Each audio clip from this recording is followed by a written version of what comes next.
Today we are making chocolate cookies. These are super chocolatey, super soft, and super quick. So if you have ever wanted a homemade brownie in a hurry, this recipe is for you. Grab an apron and let's get baking. To make our cookies, we're going to start with the chocolate. So here I've got 113 grams or 3/4 of a cup of chocolate chips. Ideally, I would chop these a little bit more finely, but I don't feel like it. So if we need to do a little bit more melting later, that's what we're going to do. To that, we will add half a cup or 42 grams of unsweetened cocoa powder. I like my chocolate fairly dark, so I'm using my usual Hershey's Special Dark, not a sponsor. And I like Ghirardelli bittersweet chocolate chips while we're at it, but use whatever works for you. There we go. And to this, we are going to add a stick of butter. That's half a cup of butter, but we're going to melt this until it is hot and bubbly, not quite boiling. We're going to pour that hot butter directly over our chocolate and cocoa, and we are going to use another smaller spatula. We're going to give that just a little nudge, but not really much more of a stir than that, and set it aside to melt. All right. In the meantime, we will put our sugars. We're using dark brown sugar. I have here my dark brown sugar already measured out. That is 107 grams or half a cup, packed cup of brown sugar. We will add, here we're going to zero our scale, and we will add granulated sugar, 3/4 of a cup, which works out to 150 grams. That will work. And to this, we're going to add 2 eggs. And the recipe specifies that the eggs are at room temperature. Normally, I don't worry too much about that. If I remember ahead of time, great. If not, not.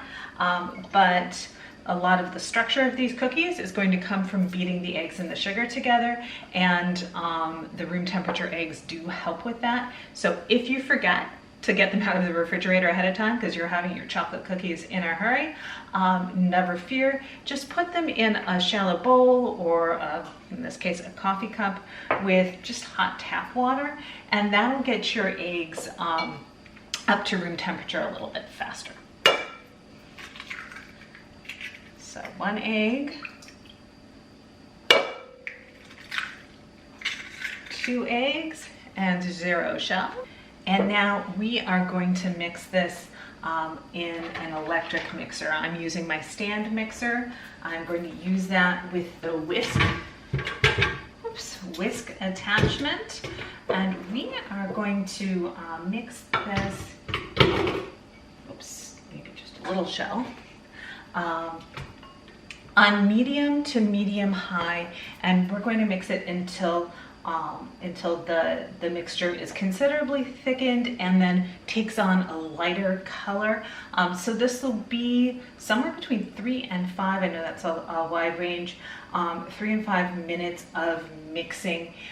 If you're using a hand mixer, you're going to be on the higher end of that. If you really want an arm workout, you could probably do this with a whisk and a little bit more time.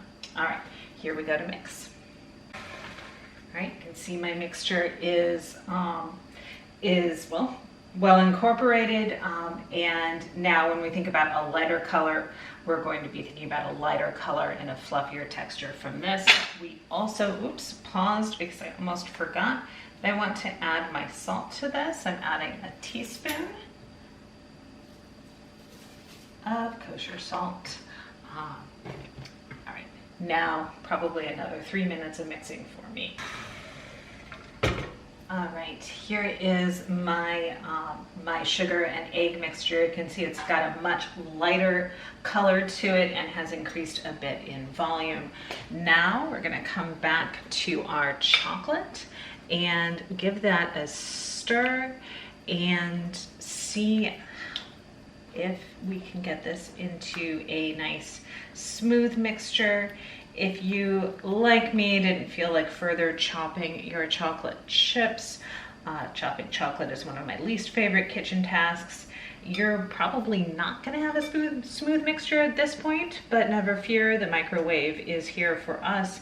I'm going to microwave this about 5-10 seconds at a time, and just until I get those chocolate chunks all the way melted. So we'll be right back with that.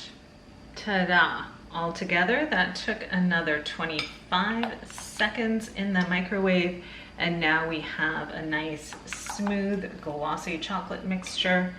This is going to go into our mixing bowl, but first we'll be adding 2 teaspoons of vanilla. So I'm going to turn the mixer back on low, add in my vanilla while it's mixing on low, and then add in the chocolate mixture while it's still mixing.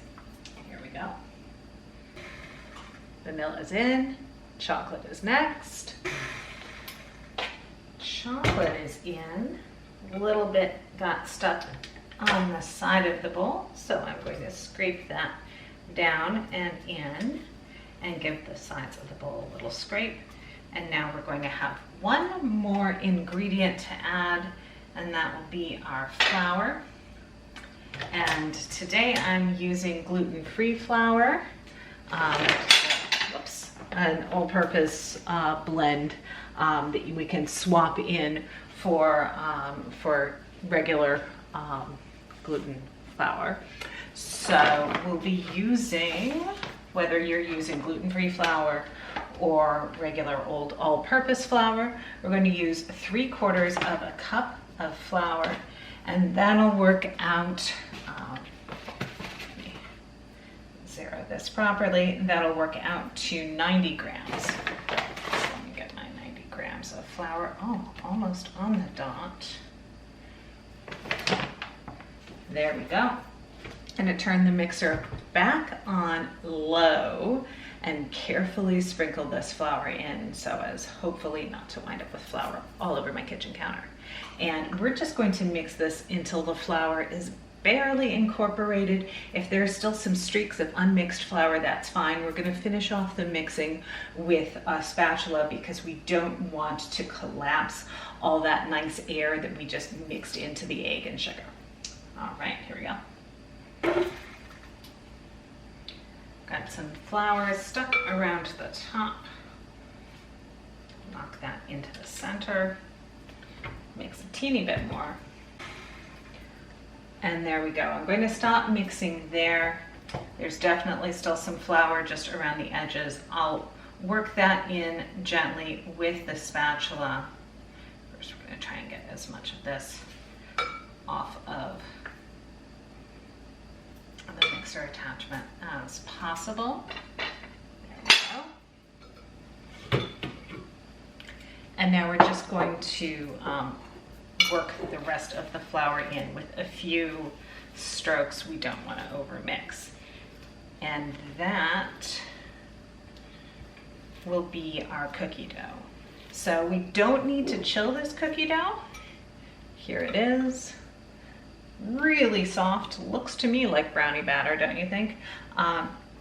We do not need to chill it, but I do find, especially with the gluten-free flour, it helps to let it sit for just 5 or 10 minutes. That should be enough for it to set up just a little bit more before we put this into a 350-degree oven. And we'll be just dropping that in scoops onto a cookie sheet. I'll show you how that looks in a minute.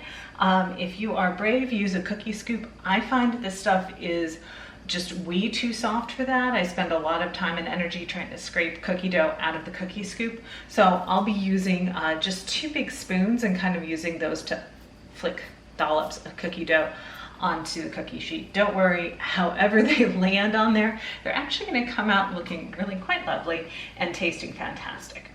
Let this sit for a few minutes and then we'll get it onto the cookie sheet. My cookie dough or batter almost, has had a few more minutes to set up. You may be able to tell it's just a little bit thicker. And so I'm going to start getting this stuff onto the cookie sheet. Just using a couple of big spoons, moderately big spoons to do this. Do what works for you. I'll be making 24 cookies or so in total, and I'm just gonna kind of drop these onto the cookie sheet. They will spread not quite as much as you might imagine given how soft this dough is, but they will definitely spread, so err on the side of too much space around your cookies rather than too little. All right. And this is decidedly not an exact science, but once again, your cookies are going to look just fine and they're going to taste fantastic. If you would like, after you get these onto the cookie sheet, you can sprinkle them with a little bit of coarse salt, and of course not if you don't like. Coarse sanding sugar would just give them a little bit of a sparkle, but it's not going to add anything in terms of flavor, but the salt is definitely nice. All right, but I will be foregoing it for this round. And after I get one more cookie onto this sheet, like so, I'll be sliding them into the oven for 7 to 8 minutes. We want them to look like they're starting to crackle a bit on the top.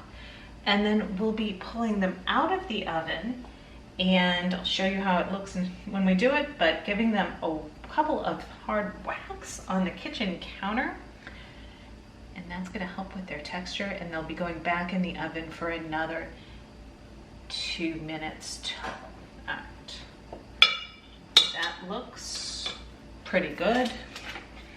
There's our first 8 cookies ready to go in the oven. We'll see them when they come out and get a whack on the counter.